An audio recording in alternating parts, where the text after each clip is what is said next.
मैं जब भी उसकी मोहब्बतों की सदाकतों की किताब लिखूं तो सबसे पहले उसे मोहम्मद कहूं रिसालत माब लिखूं। Bismillahirrahmanirrahim. Assalamualaikum warahmatullahi wabarakatuh. Pemirsa MTA dimanapun Anda berada, senang bisa kembali berjumpa dalam program kita Ruhani Hazain. Di dalam program ini kita insya Allah ta'ala akan membahas buku-buku karya dari Hadrat Masih Maud alaihissalam yang telah dikompilasi menjadi kitab Ruhani Hazain. Insya Allah ta'ala dalam episode kali ini kita akan melanjutkan pembahasan buku yang sama pada episode sebelumnya, yakni buku Kishtinuh atau buku Bahteranuh, buku pertama dalam jilid ke-19 Ruhani Hazain. Saya Hafizur Rahman, di studio telah hadir narasumber kita seperti biasa, Bapak Maulana Arif Rahman Hakim Syahid. Mari kita sapa beliau terlebih dahulu dan kita mulai pembahasan mengenai buku ini. Baik, Assalamualaikum Bapak. Waalaikumsalam warahmatullahi. Sehat Bapak hari ini? Alhamdulillah. Alhamdulillah. Alhamdulillah, sehat selalu ya Pak ya? Alhamdulillah. Baik, kita akan melanjutkan pembahasan buku yang sama yang telah kita bahas 2 episode belakangan ya Pak ya, buku Bahteranuh. Kira-kira dalam episode kali ini materi atau poin apa yang akan kita bahas? Bismillahirrahmanirrahim.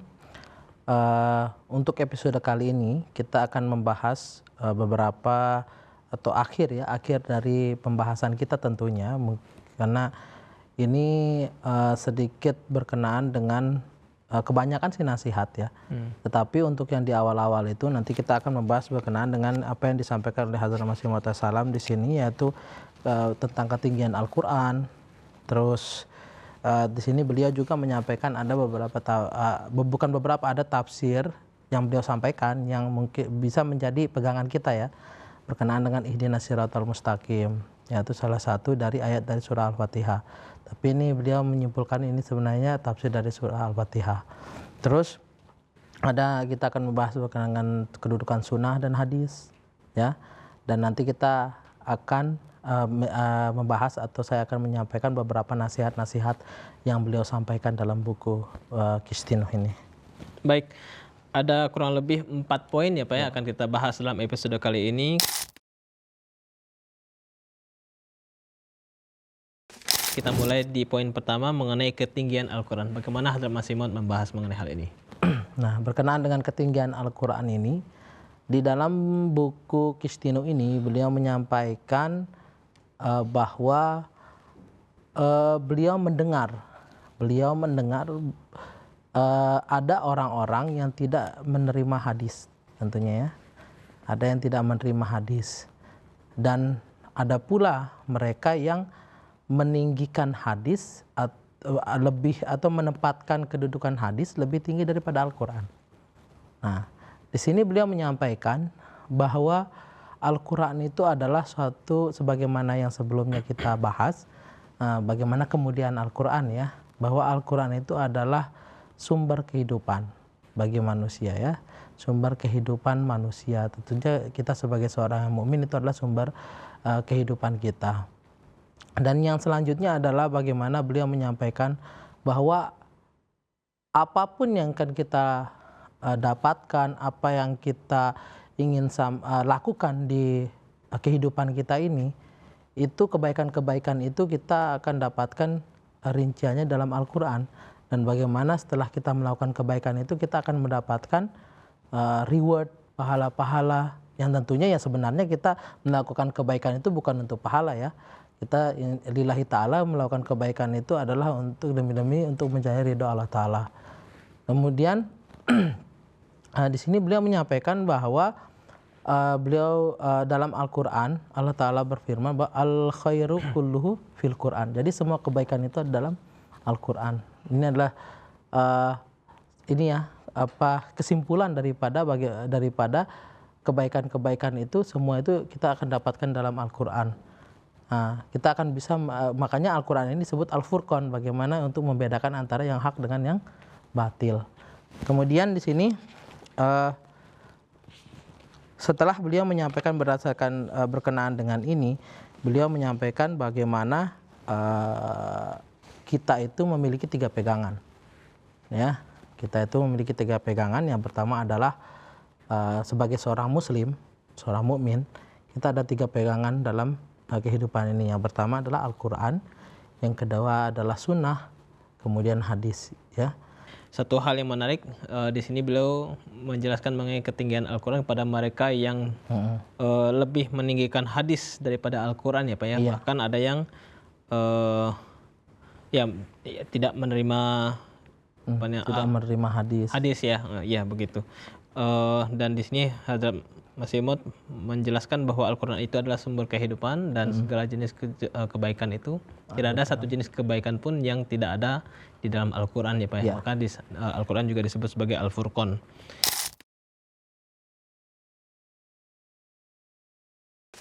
Tafsir dari salah satu ayat dari surah Al-Fatihah yakni ihdinas siratal mustaqim siratal ladzina an'amta 'alaihim ya Pak ya. Bagaimana Hadrat Masih Maud menjelaskan poin ini? Nah, di sini beliau menyampaikan berkenaan dengan tafsir ihdinas siratal mustaqim siratal ladzina an'amta 'alaihim. Nah, bagaimana kebaikan atau kemuliaan daripada Al-Qur'an ini adalah kita dituntun kepada hal-hal seperti ini. Dan bagaimana juga kita dalam salah satu buku beliau ya yang namanya Barakatul Doa yaitu keberkatan doa, di situ beliau menyampaikan berkenaan dengan bagaimana menafsirkan Al-Qur'an. Jadi kriteria penafsiran Al-Qur'an itu seperti apa. Dan pertama beliau menyampaikan bahwa yufassiru Al-Qur'an yufassiru ba'duhu ba'dha. Ya, dia itu menafsirkan sebagian dengan sebagian yang lain. Jadi sebenarnya tafsir dari Al-Qur'an itu ada di Al-Qur'an sendiri. Ya, kemudian nanti turunannya ada sunnah. Kalau misalnya tidak menemukan atau ingin mendapatkan rinciannya, ada sunnah, ada hadis, ya, kemudian yang lain-lain. Nah, berkenaan dengan ini, bagaimana Al-Qur'an itu sendiri benar-benar memuliakan manusia ya sebenarnya yang mengikuti atau mengamalkan kebaikan-kebaikan yang ada dalam Al-Qur'an. Nah, makanya di sini beliau menyampaikan bahwa tafsir daripada ihdinas siratal mustaqim siratal ladzina an'amta 'alaihim, nah itu jadi beliau menyampaikan bahwa ketika kita berdoa ya, ketika kita meminta kepada Allah Ta'ala, ihdina, berikanlah kami petunjuk atau tunjukilah kami ihdinas siratal mustaqim, ke jalan yang lurus. Ketika kita dalam kata ihdina itu berarti ketika kita menggunakan kata ihdina, maf'ulnya atau orangnya orang yang kita minta itu adalah Mahdi tentunya ya. Mahdi itu berasal dari kata hada ya, petunjuk atau memberi petunjuk atau menunjukkan ya. Tentunya ya orang yang kita minta itu, wujud yang kita minta itu atau apa yang kita minta itu adalah seorang Mahdi yang dapat memberikan kita petunjuk, yang menunjuki kita ke jalan yang lurus itu. Nah, terus kemudian siratal ladzina an'amta 'alaihim, yaitu jalan orang-orang yang telah engkau beri nikmat. Kemudian dalam hal ini beliau menafsirkan Al-Qur'an, beliau mencari rujukan referensi, cross reference namanya ya. Jadi beliau menafsirkan bahwa an'amta 'alaihim ini setelah mereka mendapatkan petunjuk ya, kemudian siapa orang-orang yang akan menerima nikmat-nikmat ini? Dan nikmat-nikmat apa itu? Mahdi itu ke siapa? An'amta 'alaihim, yang sebelumnya engkau diberikan nikmat atas mereka. Minan nabiyyi was-siddiqin wa syuhada was sholihin ya. Pertama itu nikmat itu apa, berupa apa? Setelah orang mendapatkan petunjuk dari Allah Ta'ala dan menginginkan seorang Mahdi gitu. Nikmat itu apa? Adalah ketika orang seperti itu sudah mendapatkan itu, satu, mereka akan mendapatkan gelar, atau ketika orang itu sudah mengamalkan hal itu, taat kepada Allah dan taat kepada Rasul, Nabi, terus sidik, terus syahid, dan yang terakhir adalah soleh. Ini adalah tingkatan yang paling rendah. Ya, inilah yang disampaikan oleh Hazrat Masih Maud salam berkenaan dengan tafsir ihdinas siratal mustaqim siratal ladzina an'amta alaihim. Jadi setiap orang itu bisa menempuh hal itu. Ada syaratnya. Syaratnya apa? Atiullah wa atiur rasul. Ya, mentaati Allah dan mentaati Rasul. Ketika sudah mentaati Rasul, tentu gelar-gelar ini atau nikmat-nikmat itu akan kita dapatkan. Dan tentunya di sini beliau menyampaikan bahwa ketika seseorang atau kita meminta kepada Allah Ta'ala, ihdinas siratal mustaqim, berikanlah, tunjukilah kami, berikan bimbingan kepada kami ke jalan yang lurus. Tentunya secara otomatis kita akan meminta seorang Mahdi, seorang pemberi petunjuk. Baik, sangat jelas tadi yang Bapak sampaikan di dalam surah Al-Fatihah ini ada secara implisit ya Pak ya, adanya permohonan kita terhadap seseorang yang akan memberikan kita petunjuk. Ya, yakni kita sebut sebagai seorang Mahdi dalam bahasa Arab juga, orang yang akan memberi petunjuk. Dan tadi juga disampaikan mengenai an'amta, yang sebagaimana yang telah Engkau berikan nikmat atas mereka ya Pak ya. Nah, ini merujuk pada dalam ayat Al-Qur'an lainnya. Ulaika malladzina an'amallahu alaihim minan nabiyina wasiddiqina wasyuhada'i sholihin ya Pak ya. 4 derajat yang kemudian Allah Ta'ala telah karuniakan sebagai nikmat ya Pak ya. Tadi 4 derajat yang tadi Bapak salah sampaikan.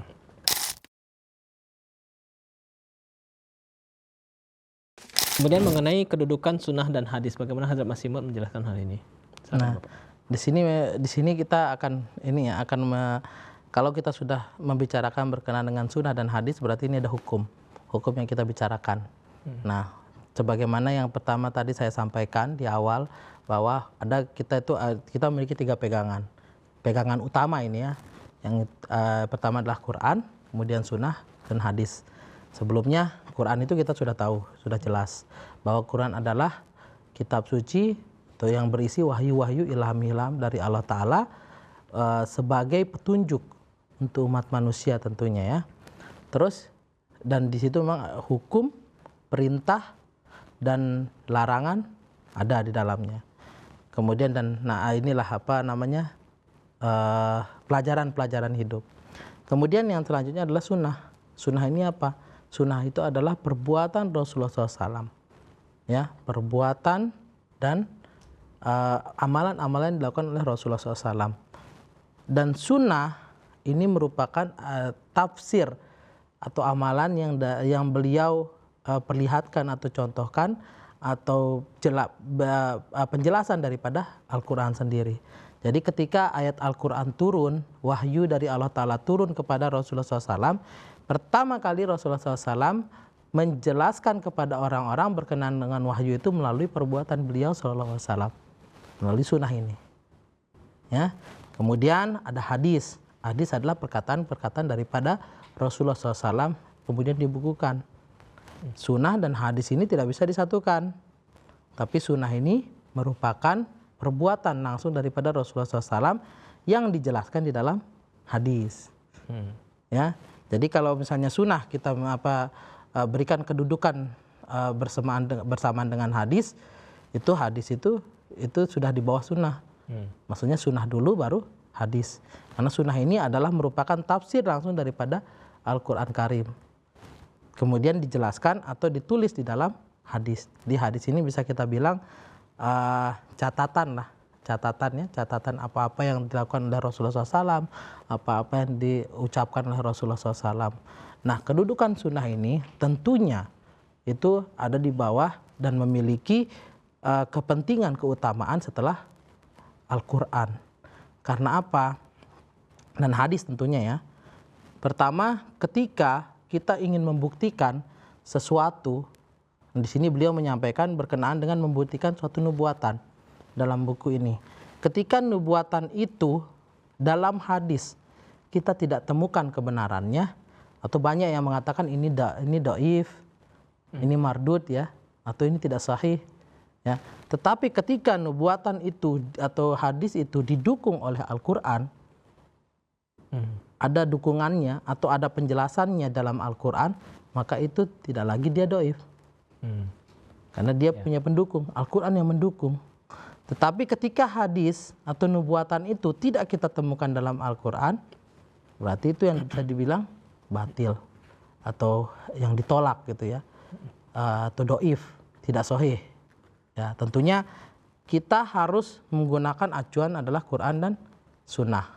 Tidak bisa ketika di dalam hadis itu tidak ada, terus di Quran tidak ada, terus kita menyatakan hadis itu sahih.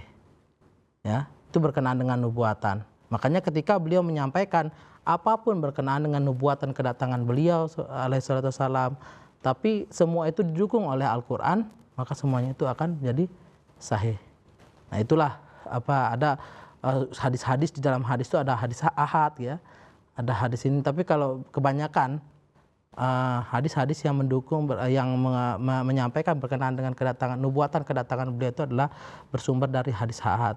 Dan banyak sekali muhadis, para ahli hadis ya menyampaikan bahwa hadis ahad itu tidak bisa maksudnya kedudukannya atau kekuatannya itu sangat lemah dalam hal berkenaan dengan nubuatan-nubuatan atau menjadikannya sebagai hukum. Nah itu. Jadi kedudukan hadis dan sunnah itu seperti itu. Sunnah dan hadis ada di Al-Quran yang pertama, kemudian sunnah, terus hadis. Kalau misalnya di hadis tidak ada, tapi di Al-Qurannya ada, berarti itu kuat.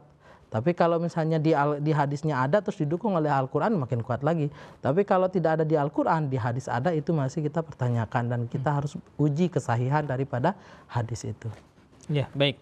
Ini adalah kembali lagi tadi Bapak sampaikan di awal, adalah 3 pegangan yang harus kita miliki ya Pak ya. Dan urutannya harus sesuai dengan ini, tidak bisa dibalik-balik ya Pak ya. Al-Quran adalah kitab wahyu Allah Ta'ala yang langsung turun kepada hadrat Rasulullah SAW, di dalamnya berisi tentang syariat, hukum, larangan ya, dan sunnah merupakan pengamalan hadrat Rasulullah SAW terhadap syariat tersebut, dan hadis adalah riwayat-riwayat yang kemudian disampaikan ya Pak ya.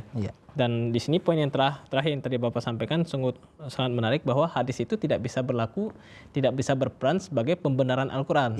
Bahkan sebaliknya, Al-Quran lah menjadi alat untuk membenarkan hadis. Jika ada Al-Quran dan hadis yang bertentangan, maka yang harus ditinggalkan adalah hadis. Ya, tidak bisa hadis membenarkan Al-Quran. Ketika hadis mengatakan A, Al-Quran B, lalu menyalahkan Al-Qurannya, tidak bisa. Tidak bisa. Ya, oke, baik.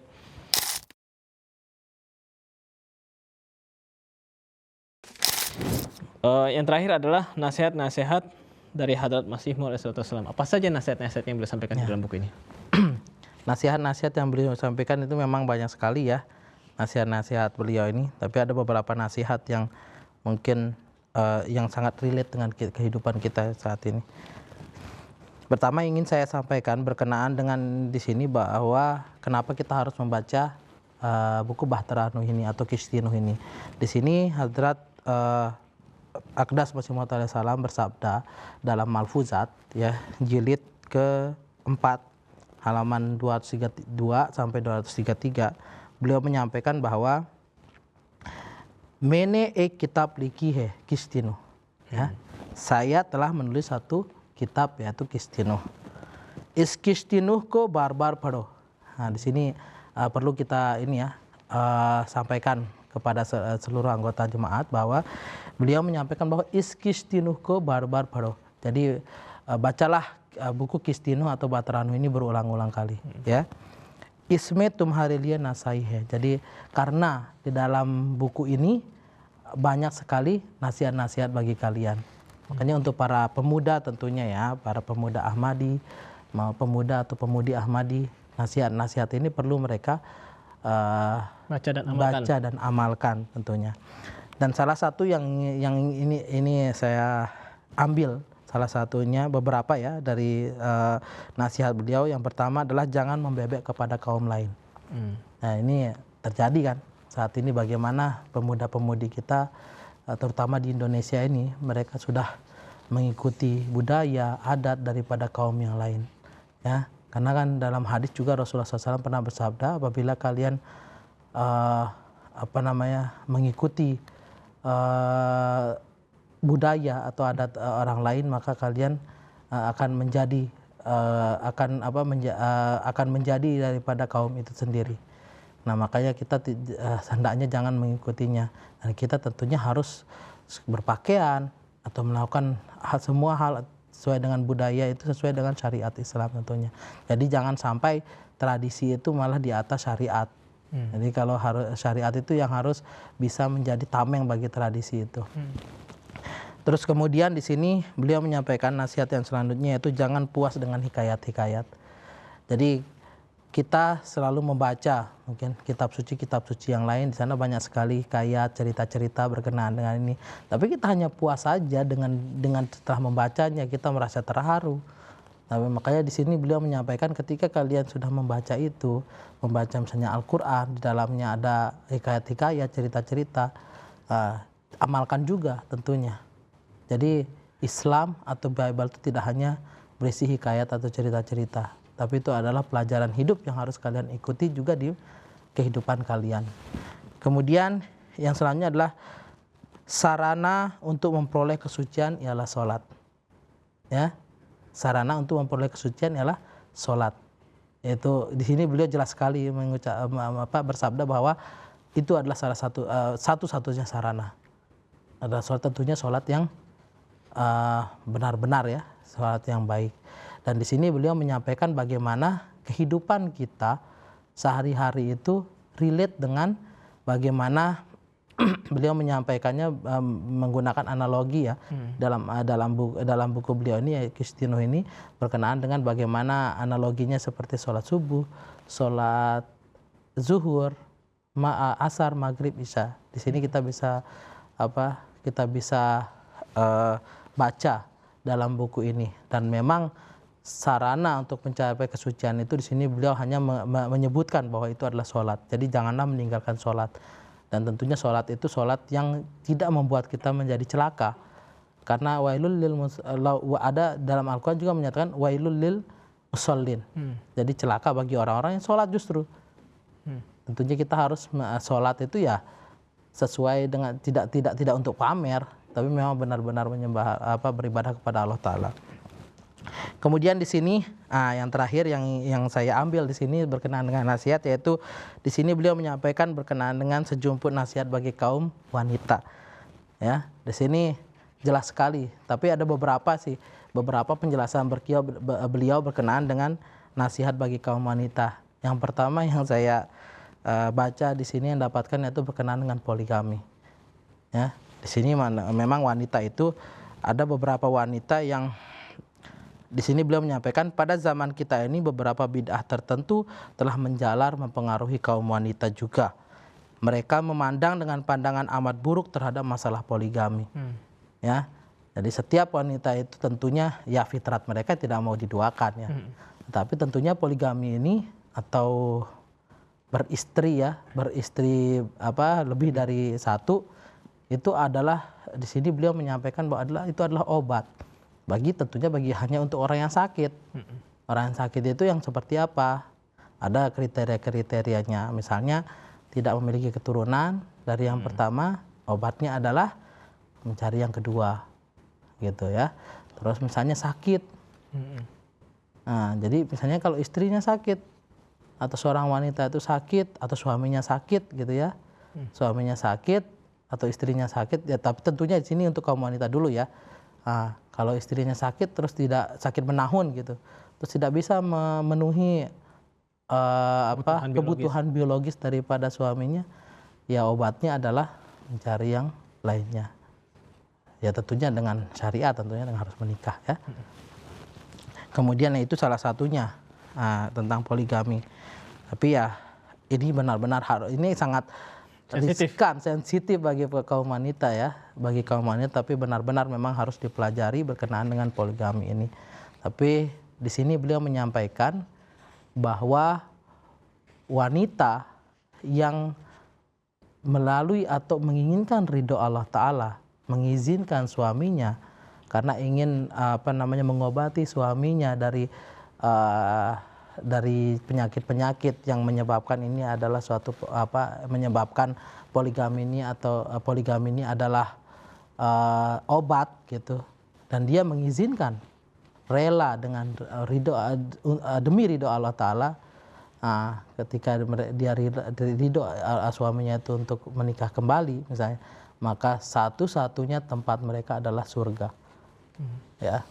Terus di sini adalah beliau menyampaikan berkenaan dengan khula ya, Di sini wanita-wanita yang mungkin dia itu ingin ada obat gitu untuk apa? Untuk ada obat untuk misalnya dia suaminya sakit atau apa, karena wanita itu tidak diizinkan untuk, kan ada istilah bagi kita itu kalau wanita bersuami banyak itu kan poliandri. Jadi ada di kita itu kan tidak boleh, dalam Islam tidak boleh istri itu bersuami banyak gitu. Perempuan itu bersuami banyak. Oleh karena itu ada khula. Sini khula itu adalah pengganti talak, merupakan permintaan daripada wanita untuk berpisah dari suaminya. Karena tentu tadi ada kriterianya itu. Misalnya kalau suaminya sakit, misalnya suaminya mandul atau tidak bisa memiliki keturunan, dia bisa meminta khula, ya, melakukan khula untuk meminta talak pengganti, sebagai pengganti talak.